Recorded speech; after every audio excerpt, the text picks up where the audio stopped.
Hello, I'm Dr. John Kruse, and welcome to today's question and answer session. This is open for all questions on mental health. Usually it's an ADHD focus, but not necessarily. And the jumping off point is the 3 videos that were re-released this week after sound was improved on them.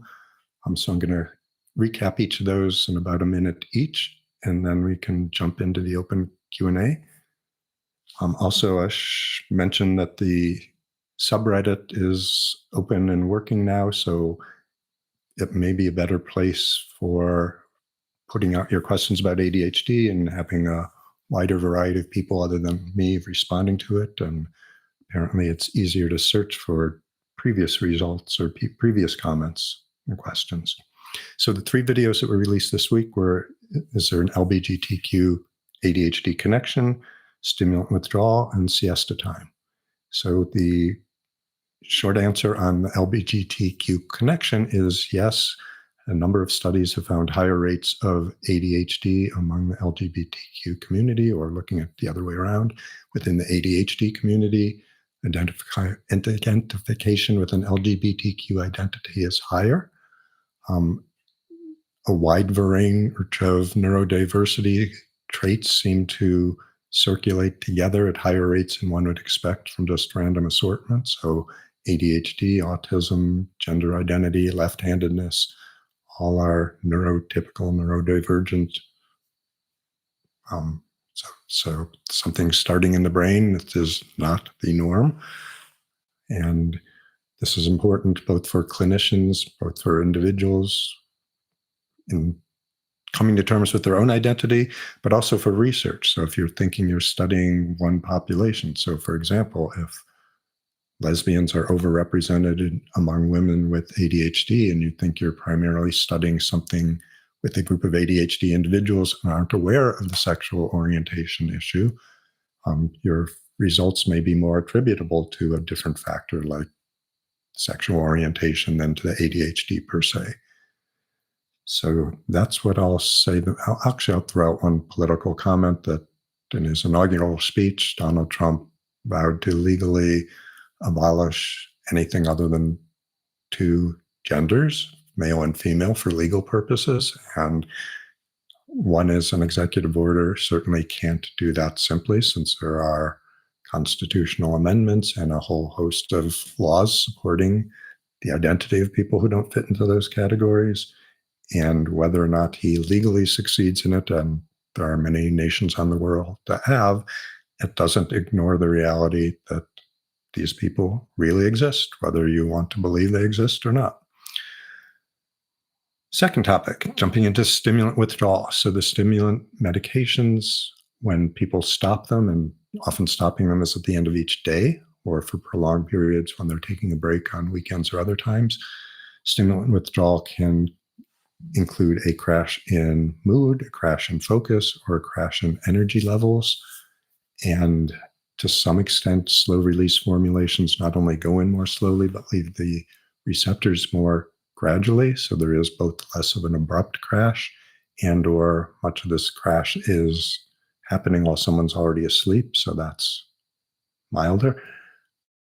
I'll jump into, I see a question already. So I'll jump into that after the short summary. So the 3rd video I released was on siesta time, and there is so circadian rhythms aren't just 24-hour rhythms. They are innate, endogenously generated. So you have internal clocks that set different rhythms. Almost every physiologic variable in your body, from body temperature, so your body temperature isn't 98.6 or 37 degrees Celsius. It fluctuates over almost a degree Fahrenheit throughout the course of the day in a reproducible fashion. Similarly, alertness and propensity to fall asleep show a circadian rhythm, where late evening you are more likely to fall asleep, but also there is a midday lull. And many people with ADHD aren't aware of that normal siesta time lull. So the siesta time is not dependent on eating a big hearty meal. It's not just a crash from blood flowing to your digestive system. It's there even if you aren't eating during the day. And Many people with ADHD aren't aware that they have a circadian rhythm and alertness until they're on medication. So maybe they have a more steady baseline, or maybe they are just more focused so they can determine a decrement. And a big question comes up: should you be medicating to try to eliminate that normal circadian pattern, or should you just acknowledge that it's there and schedule work and or other activities around it? So those are the three topics. Again, questions are welcome on any topics outside of those as well. And I do see how Mohammed asks, what are the symptoms? And that was when I was talking about stimulant withdrawal. So the most common ones are, one is a loss. It's sort of a loss of what the drug was doing to begin with, but sometimes, particularly the emotional one, it can be without even any apparent benefit while it was going on. So what I mean by that is stimulants measurably, if you look across studies or look at people who don't have ADHD, just give them stimulants and give them mood rating scales. Mood is elevated. That may happen more commonly at dosages higher than some of the cognitive executive functioning levels. But many people, as a stimulant is wearing off, have a crash in mood. They feel more irritable. They feel more sad. They feel more negative, even if they were not feeling or appreciating any boost in mood while they were taking the drug. So emotional signs of withdrawal would be those. Energy signs would just be feeling extremely tired, feeling crashed, feeling lethargic, feeling fatigued. Even if you got a good sleep that morning. So at the end of the day, before your regular bedtime. And crashing in focus or concentration would be, again, a loss of those features. Some people report anxiety those effects wear off, and as a component of anxiety, they have elevation in blood pressure or heart rate. So I would say, well, that can be part of the withdrawal syndrome. I would describe it as a secondary. So it's probably due to having anxiety, and then that anxiety triggering physiologic responses. So I see some more questions coming in. So Dennis asks, for stimulant withdrawal, one psychiatrist on YouTube recommended prescribing Deplin. He said it stimulates production of neurotransmitters.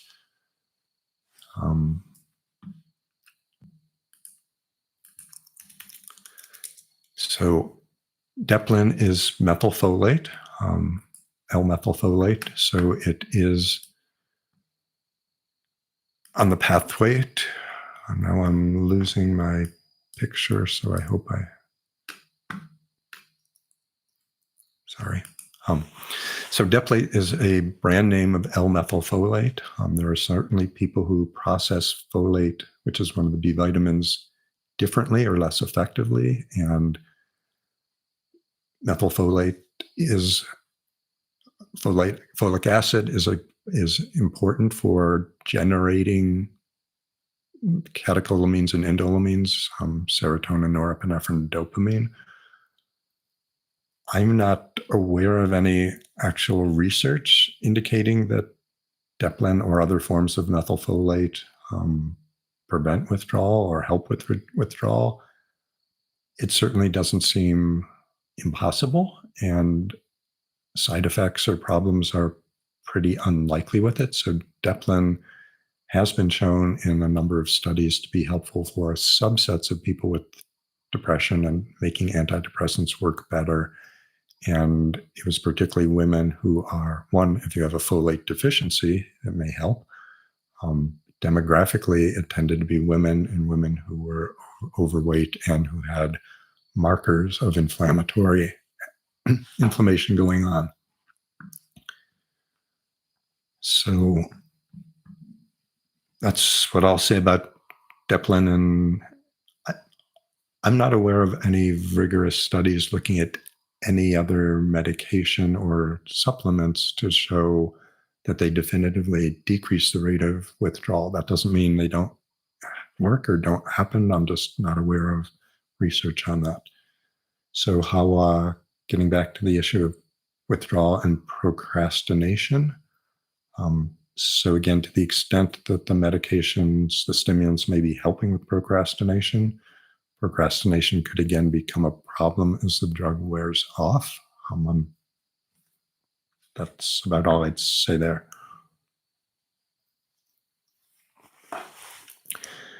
So Max asks a good question. How do you differentiate between stimulant withdrawal and just ADHD symptoms reappearing without the medication? So one is, I'd say this is an easier question to answer in terms of antidepressant withdrawal, and I do have a separate video on that. So with antidepressant withdrawal, particularly SSRIs, one is the timing of recurrence. So with antidepressants, they tend to work slowly indirectly. So it would be surprising to have a recurrence or reemergence of depression in the days immediately after stopping your drug, even stopping abruptly, that we think the drugs are working indirectly to change protein synthesis, to change how neurons are interconnecting with each other, and just the absence of the drug shouldn't immediately reverse all those processes. Secondly, with antidepressant withdrawal, many of the symptoms of withdrawal are just unlike what the person was having initially with depression. So it can be shakiness and jitteriness. It can be weird tingling sensations around their mouth or lips. It can be nausea, including full-blown vomiting. It can be emotional outbursts of just crying readily when they couldn't before. So again, that's antidepressant withdrawal.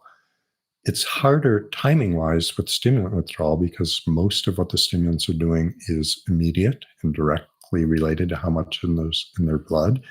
So some of what I just described with stimulant withdrawal is, again, the disappearance of the effect or benefit of the drug, and some of it is withdrawal. So one is so there's certainly some people who have not just a crashing mood for a few hours, but several days of crashing. And again, more intensely negative mood than they ever were experienced to begin with. I think it's fair to categorize that as a withdrawal reaction rather than an absence of the medication. What gets really confusing is I've worked with many people who have difficulty sorting out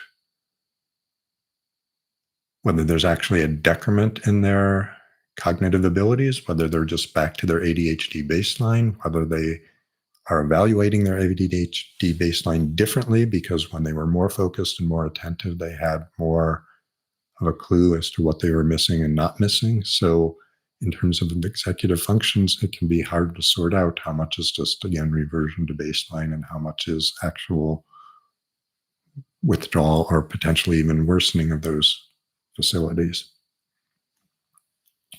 So hopefully that answers that, or that's my answer there. So Matthew Treater said, in the 1980s, I was among a population of elementary school students identified as talented and gifted.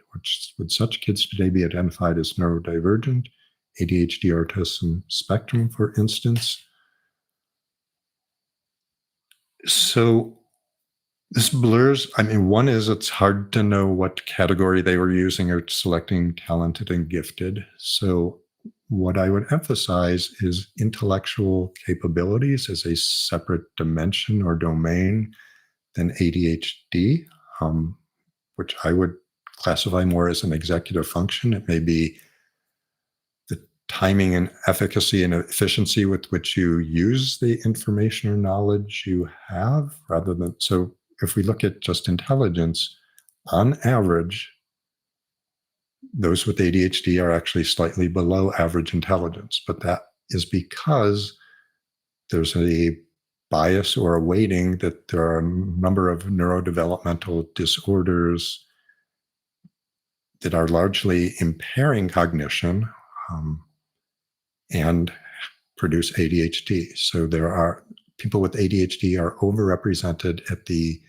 low end of intelligence scales for that reason. But we know that people with ADHD are found across the whole spectrum, including very intelligent, mildly, slightly below average, and extremely intelligent. Furthermore, there's an element of creativity activity, which there's some weak but suggestive research evidence and a broader range of anecdotal evidence that ADHD and neurodivergent different ways of thinking by definition are almost creative, that you're putting things together other people wouldn't see. Now, whether that's in just a random haphazard way or whether that's in a functional, useful, or artistic way, that may vary too. So I don't know that talented and gifted maps directly onto ADHD or neurodivergent or autism spectrum, but I would expect some overlap, but differences as well. So hopefully I've answered that question, or maybe I've opened that up to greater discussion. Piotr Wolinin, can methylphenidate cause cold or flu-like symptoms or slow down recovery from a cold if taken as prescribed? The concerted leaflet does mention something similar as a possible side effect. So one thing to mention is that in the US, what winds up in the side effect list is anything that anyone comes in with in the certain period after they've taken the medicine. So the researchers are required to record it, and it gets put down. And so, yes, there are some drugs like some of the benzodiazepines that affect coordination, make you more likely to fall down. They're falling down and breaking an arm is a real side effect. But people fall down and break their arms or get in car crashes or have other accidents that break arms. If people in the study for a drug break their arms or get a cold, that has to be listed there. Again, whether it's statistically significant, whether it's clinically significant or meaningful, whether it's a real association or just a random association is hard to know. I would say if methylphenidate causing cold or flu-like symptoms is a real association, it's certainly an uncommon one. So does methylphenidate interfere with immune processes that might help aid in recovery from a cold? I'm not aware of strong or pronounced reasons that would be likely. Can methylphenidate mimic some of the side effects of a cold? Or could it amplify being more aware of interoceptive, which is a part of your nervous system that's detecting any changes in your body, your brain, physically, what's going on, and sending them back to your higher centers to process? So that's, I guess I don't have anything enlightening to say about that one. Hello again, Sleeman Bisharat. How differ 60 milligrams a day Cymbalta compared to 90 milligrams a day, or 120? Cymbalta for Ritalin-induced anxiety. So one thing, so if someone's having Ritalin-induced anxiety, my usual response is first to decrease the Ritalin. Because usually sympathetic nervous system overdrive is directly related to the dose of stimulants. If you give anyone, including someone with ADHD, even if someone's regularly on a high dose and tolerating it, if you give them too much, you're going to cause sympathetic overdrive and anxiety. So again, usually the first step is to reduce the dose. Hopefully you're retaining still most of the benefits you're trying to get from it while reducing the anxiety. Secondary thing, so Cymbalta dosing. In the United States, when Cymbalta was initially approved, and it was approved for depression, it was approved for anxiety, and it was approved for chronic pain associated with diabetic neuropathy and one other chronic pain condition. For depression, the recommendation was 60 milligrams, but for the pain conditions, it was 60 to 120. So we do know that it proportionally affects, so it's not saturating the norepinephrine and serotonin reuptake. So Cymbalta duloxetine is a serotonin and norepinephrine dual reuptake inhibitor. There is increasing effect as you go from 60 to 90 to 120.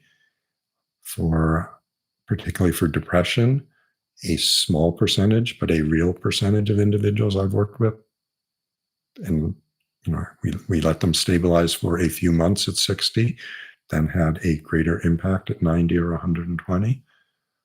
I think there is some limited data suggesting it as well. What's confusing, though, is the initial recommendations for depression were focused at 60. So a large number of pharmacists, in my experience over 25, 20 years, however long duloxetine's been out, have strong objections, and they'll say, no, it's not approved above 60. Why are you being treated with a massive dose? This is horrible, bad practice. Again, if you're getting benefits and not having side effects, don't worry about the milligrams, just focus on what you're getting from the medication.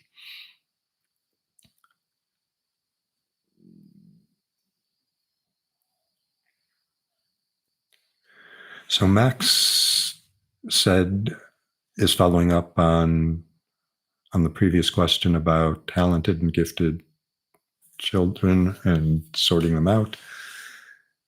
And in his country, in France, there's a big focus of using psychiatry to diagnose individuals with what they call high intellectual potential. What's the purpose?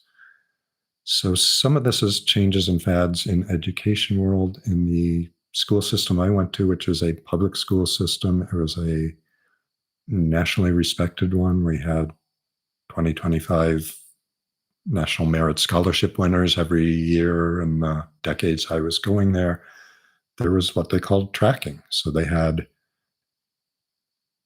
the intensity, the depth of training. This was in the high school and junior high school, less so in junior high school. In high school levels, they figured kids who are really interested and or capable should be helped to push or trained would be in classes with their peers and with teachers interested in going into that depth. And for kids who were either less intellectually capable or less interested or desiring, there were more mainstream or, quote, lower level courses.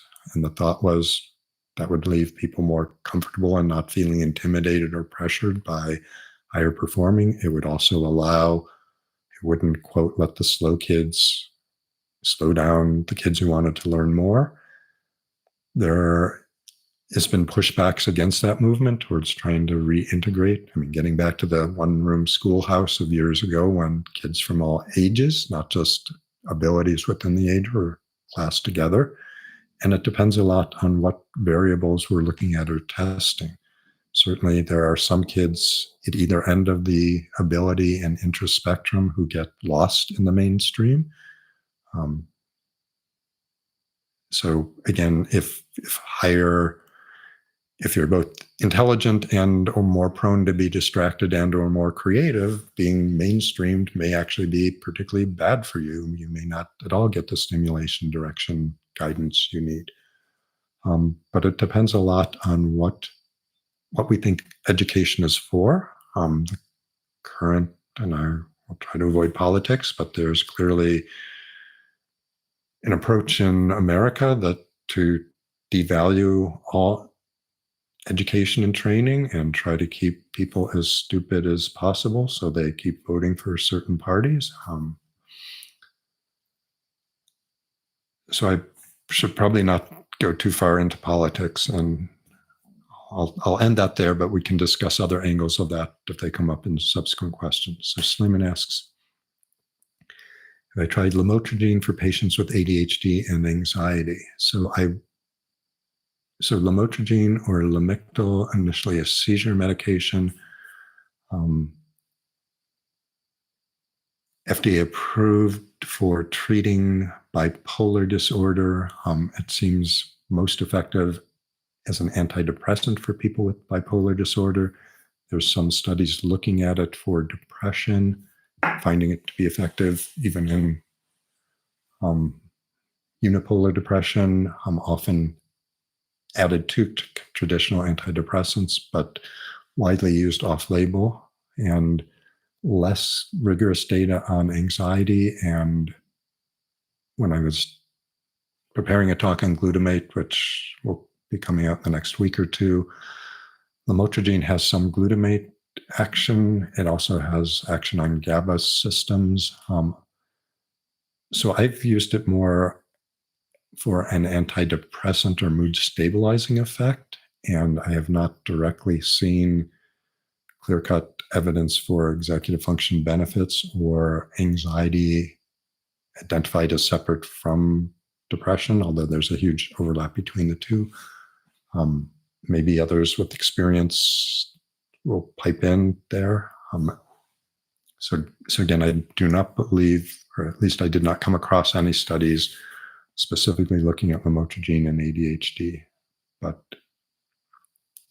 And the other things, compared to other mood stabilizers, lamotrigine lamictal is very low, and most other mood stabilizers have some sedating effects. Many have significant weight gain effects. Lithium can affect kidneys, thyroid glands. Depakote can affect liver function. Lamotrigine is pretty clean, or much lower rates of all those side effects, with the exception of 10 to 15% of people get rashes on lamotrigine. Most of those are harmless rashes, but it does have an increased incidence, particularly if you start too quickly and titrate up too quickly, of causing really serious, and it sounds silly, but potentially fatal rashes. Those are rare, but particularly since in the early stage of a rash, it can be hard to differentiate whether this is benign or serious. Any rash when someone's starting lamictal is usually a good reason to stop it. So thanks for the positive feedback, Piotr, on the channel and the information here.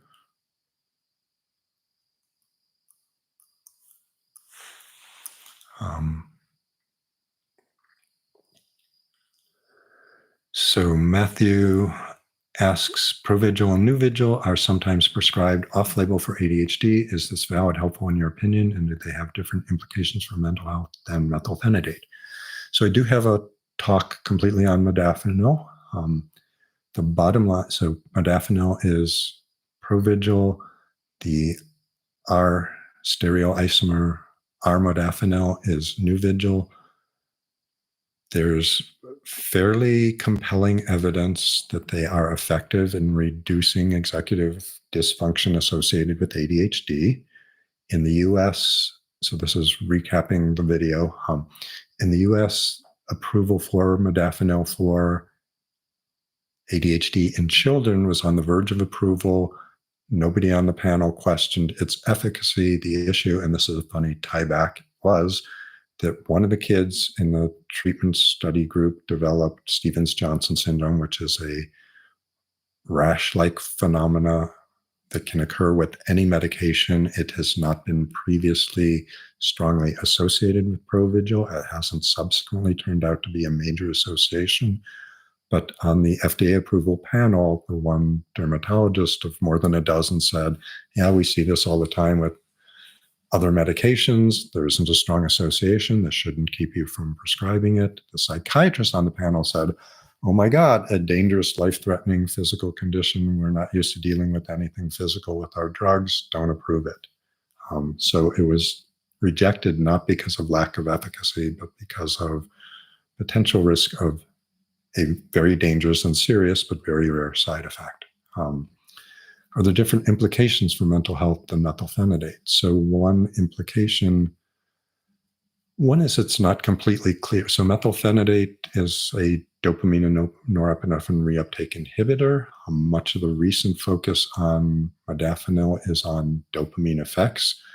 When the drug was produced by the company Cephalon, a French company, years ago, most of the evidence at that time was focused on the orexin system, an alertness, wakening, arousal system separate from the norepinephrine sympathetic system. I'm not convinced that all the recent effects are really dopamine effects and not orexin effects as well. So one is potentially it works in a different way. So if you have had problems with stimulants, it might be a positive alternative. 2, there's one study out of Brown University suggesting that stimulants are more affecting motivation to do tasks than they are causing improvement in executive functions per se, and that modafinil, in contrast, seem to actually improve executive functioning rather than motivation. So that, potentially has a different niche. In terms of potential for abuse, there are many drug doping agencies, sporting agencies. There have been U.S. Olympic athletes disqualified from the Olympics for Provigil use. It's not clear why, because most real-life research indicates very, very low, if any, potential for addiction, which is also an important part of the mental health, public health implications of these drugs. So Carol asks, what to do to avoid the bullying and what to do when it happens, how to build a bridge between neurotypical and neurodivergent, as they are often misunderstandings.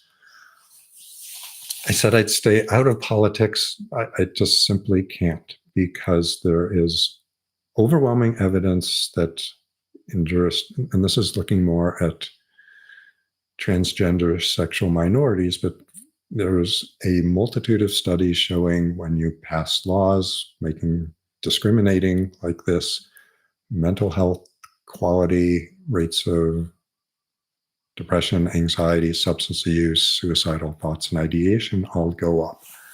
So one is, at the bottom line, you don't elect leaders who are publicly proud and proclaiming their bullying and disparaging of differences and weaknesses. And right now in the US, that is strongly, strongly associated with one political party who seem to have a very primitive concept of what strength means, and research, and including they're exulting now about eliminating diversity and inclusivity programs in the business world. Part of why the push was accepted by business is there's pretty compelling evidence that if you include women, if you include people of color, if you include minority views, you're actually making better business decisions in the long run. There's evidence on that. So reverting back to systems which rely on a narrow subset of humans, with a narrow subset of humans, you get a narrow subset of answers, and particularly in a changing world, it's not helpful.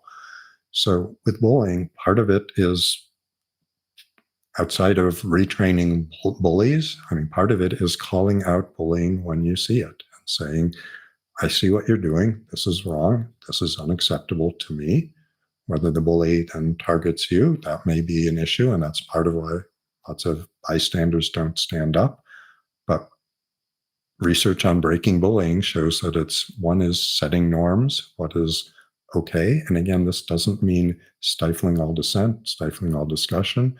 There can be reasonable discussions about ADHD, about gender diversity, but without condemning or making people feel inferior, or actually making them inferior by legal means. So how do we build a bridge? One is, I think this is an area where science can help, where we can explain that there are differences in how this person is functioning. So one of the early popular books about ADHD, and I always get the sequence of adjectives wrong, is You're Not Lazy, Crazy, or Stupid. Teaching that working differently isn't a result of moral failings, but it is a product of differentness in how brains are organized, I think is helpful destigmatizing information. Now, people can still be destigmatized even if you know or understand. People with, getting back to intellectual disabilities, certainly can still be stigmatized, even if someone accepts this person with Down syndrome had no choice in the matter, and it's due to chromosomal abnormality. Does that prevent stigmatization? No, it doesn't, but it helps, I think. That's so. And the other thing is being out. So there's tremendous research, again, particularly on the gay lesbian field, that, as Harvey Milk said, come out, come out. The more people are out there talking, discussing visibility. Yes, right now we're seeing tremendous pushback in against the transgendered community, directly related to not just their increased numbers, if they are really increased, but greater visibility. But greater visibility in the long run seems to be substantially helpful for reducing biases, negative biases in society. So Mohsin Ali asks, what's my view about combining Concerta and N-acetylcysteine for ADHD attentive type? So I do again have a specific talk on N-acetylcysteine, which regulates and affects glutamate levels. And very oversimplifyingly, some aspects of ADHD seem to be related to lower dopamine in prefrontal cortex, and that's correlated with higher glutamate. So a drug that may reduce glutamate there may help boost dopamine there. So in general, it seems a reasonable approach to combine it. And there are, yeah, so what I'd say, it sounds reasonable, it sounds relatively safe, and again, start low and see what happens, and that's about all I can say there. So Sliman Bisharat is asking another question. Is there any medication for sympathetic nervous system overstimulation, anxiety? I've tried to take 20 milligrams Ritalin, but lost the calming effect of the Ritalin at 60 milligrams. So again, one is, I'd say, titrating the dose of Ritalin so that it's helping but not causing overstimulation. Two, and I talk about this in my guanfacine video, so guanfacine, under the brand name Intuniv, was approved as a solo agent for treating ADHD. The available evidence is that most of the time guanfacine is being used in the US, it's being used in combination with the stimulant. And in particular, many clinicians, many research centers, many community treatment centers for ADHD have found, for people who can't tolerate stimulants initially or having troubles with them, often stopping the stimulant, stabilizing them on a dose of guanfacine, and then reintroducing the stimulant increases the tolerability greatly, and many people no longer have an issue. Another set of medications which directly are working tamping down the sympathetic nervous system are beta blockers. So they are not in the US officially approved for any anxiety condition, but there is 30 plus years of data, particularly looking at beta blockers for performance anxiety. So they can help, but usually my approach is trying to adjust the initial drug rather than adding on a secondary drug if it's there particularly to treat a side effect. Again, anxiety and ADHD themselves have complicated intertwining trajectories. We know early in childhood the presence of ADHD predicts greater likelihood of developing an anxiety disorder. It doesn't work the other way around. So early anxiety doesn't lead to ADHD diagnoses, but anxiety itself can impair executive functions, concentration, focus, distractibility. So there's overlap that way, and being less sure of what you're saying, being worried about whether you're being socially inappropriate, can certainly add, if you have ADHD, that can help create anxiety.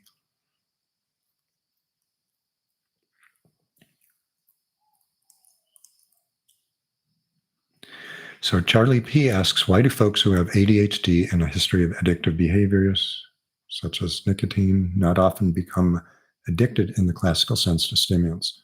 I've avoided drugs besides bupropion for fear of this. So there's a fair amount of research. It's not completely unanimous, but in general, and I'm oversimplifying using general statistics, in the US, up to 20% of people, if you include alcohol as well as other substances, have had in their lifetime, have a substance abuse disorder. If you look at the ADHD population, that's almost doubled in the high 30s to 40%. Again, these are gross generalizations. However, treating people with ADHD with stimulants, prescription stimulants, and particularly treating them early in childhood, seems to cut that rate of substance abuse problems back to what it's found in the general population. So about 20%. Doesn't eliminate it, but markedly seems to reduce the rate. The thought is that people with ADHD are predispositioned towards addictive behaviors because of both impulsivity features. So there's less delayed discounting, there's less ability to figure out or take into account the long-term negative implications of an action, and more attention, decision-making is placed on the immediate rewards.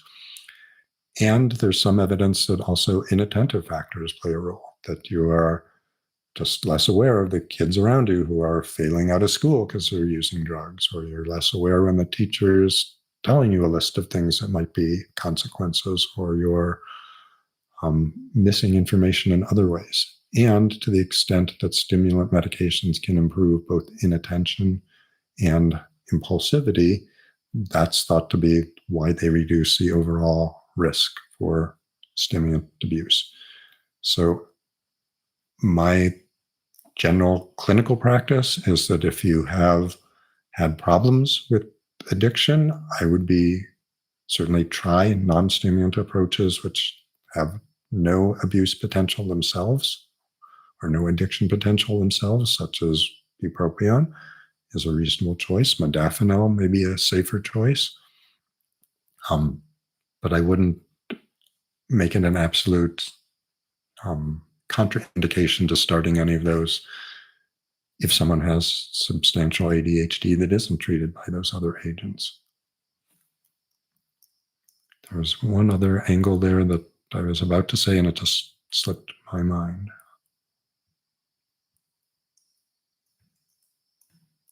Well, maybe it'll come back.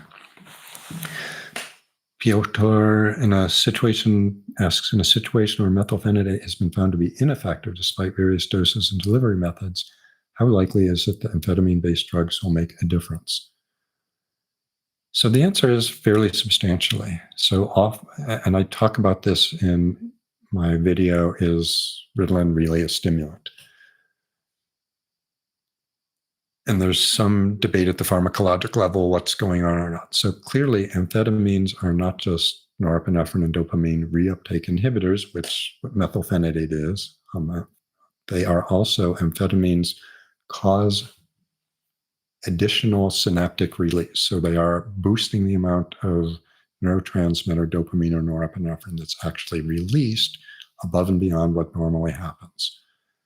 Whether that's a minor effect in methylphenidate, whether it's not really an effect in methylphenidate, is open to debate, but it's certainly less significant of an effect.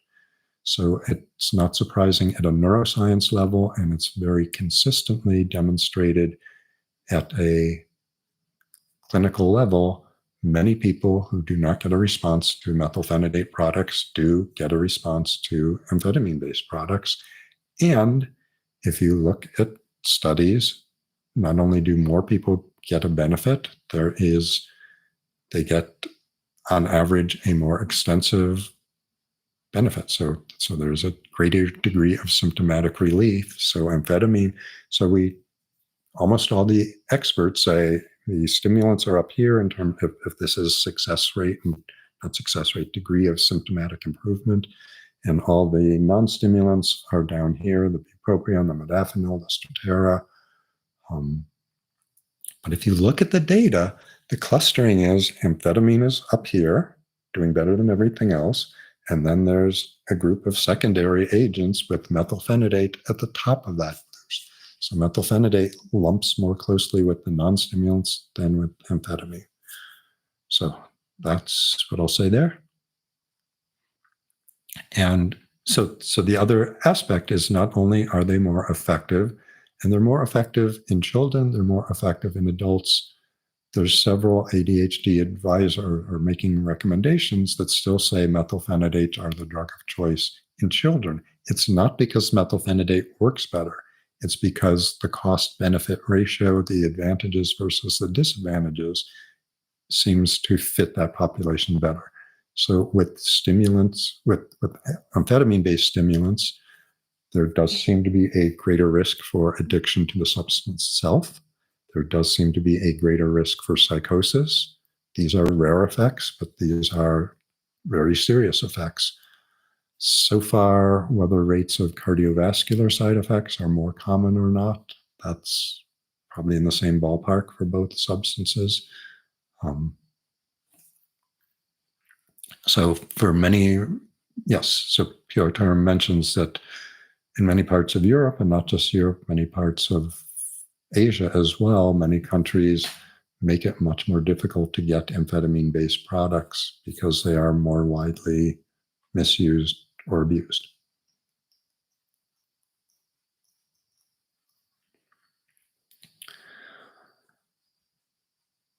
Yeah, so Max is chipping in that in France,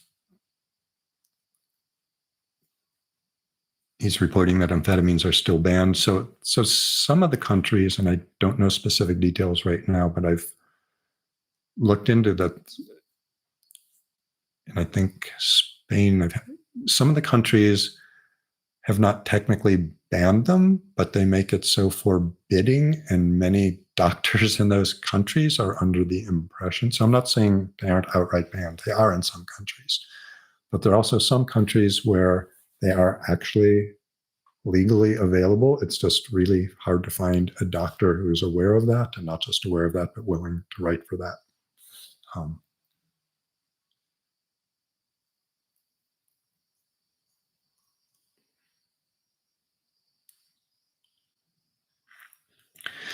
So Sliman asks, the rebound effect, I guess the withdrawal effect is related to changes in dopamine or norepinephrine levels, or both.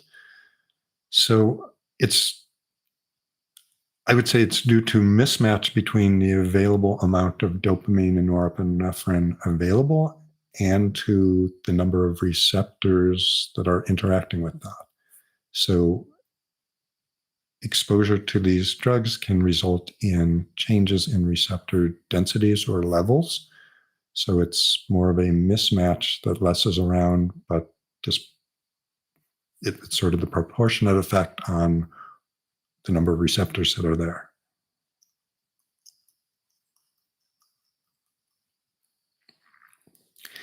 So Kelly asks, are you aware of a link between amphetamine stimulants and alopecia areata? This isn't someone where there's no trichotillomania. So alopecia is baldness or hair loss.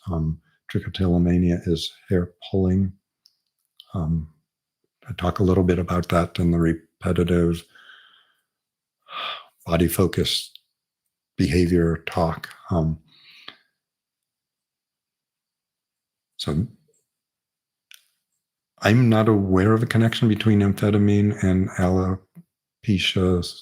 So I don't know. I know some forms of alopecia are associated with autoimmune processes, and ADHD itself is associated with some autoimmune abnormalities. So there may be a connection there. That's about all I can say. So Sliman asks, what blood tests do I recommend for ADHD patients? So I'm assuming we're talking about in the initial evaluation stages to determine whether they indeed have ADHD or whether they're having ADHD symptoms attributable to some other condition.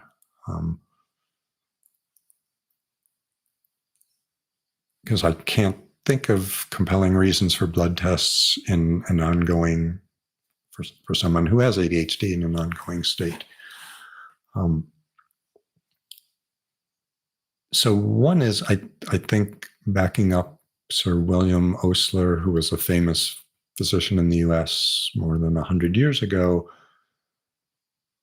And yes, we had many fewer lab tests or evaluations, but just he was referring more to physical examination, said you're going to get 80, 90% of your information from the history.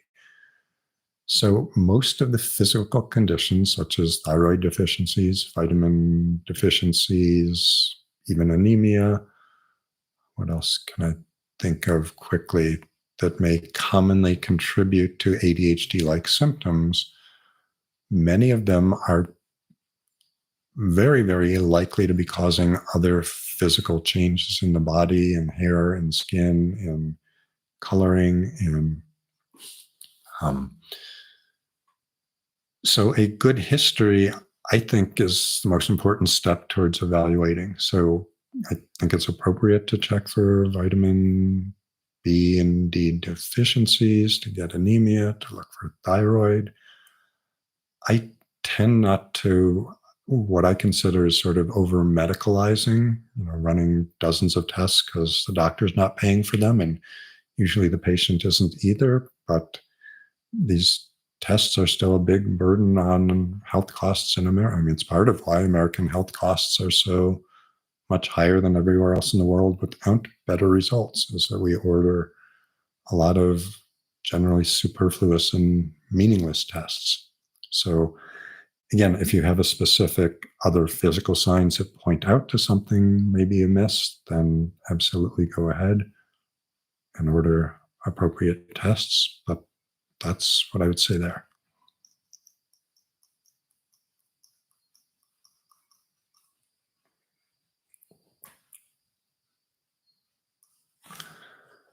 So I'm looking at the clock, and today I do have a firm deadline to move on at the end of the hour. So Masks asks, how does one differentiate between an elevated mood, euphoria, being stimulated, and mania? Good question. So I would tackle them backwards. So mania, even though the term is used colloquially, loosely, freely, the definition of mania is an elevation of mood and energy and impulsivity and volatility of mood, not just elevation of mood. So changes in mood that's sustained for days at a time. Now, it doesn't have to be there every second, but a manic episode, if you just have a, quote, mood swing and are feeling better or elated, even if you're giddily elated, that's not mania. So the other things about mania is, by definition, it's not just a response to something in your environment. It's not just an exaggerated response.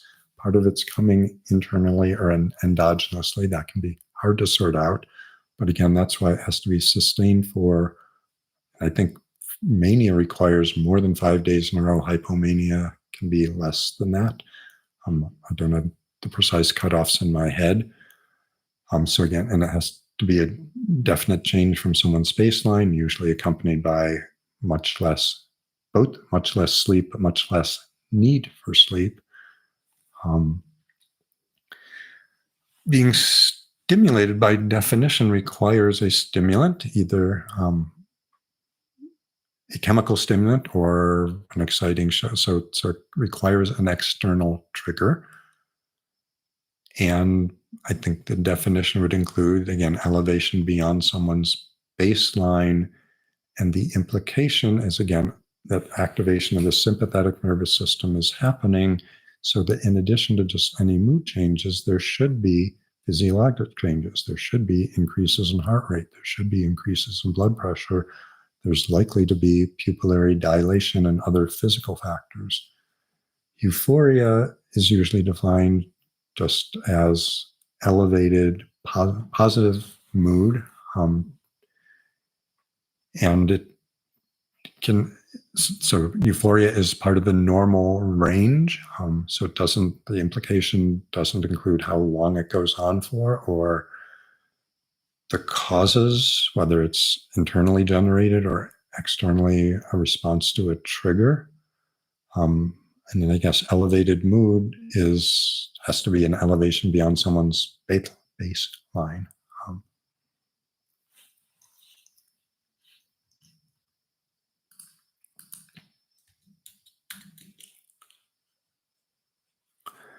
So Carol's pointing out CRP, or a protein that's a measure of inflammatory processes in the brain or body. Given that, so CRP may be useful for indicating some inflammatory situation, but is a differentiating tool. So I don't know specifically about CRP levels in ADHD, but given that a number of autoimmune and immune inflammatory markers are elevated in ADHD, the CRP may not provide much diagnostic information. So that's about all I have to say today.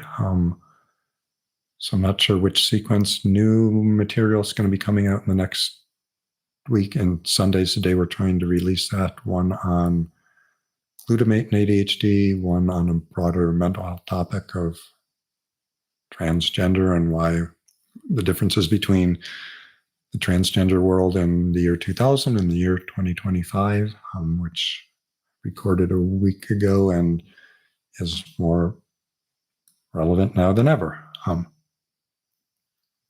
So stay healthy, stay happy, and I'll be back next week. Thanks for all the great questions. And again, we're going to try to use, if there's interest in the subreddit, as another mechanism for sharing questions.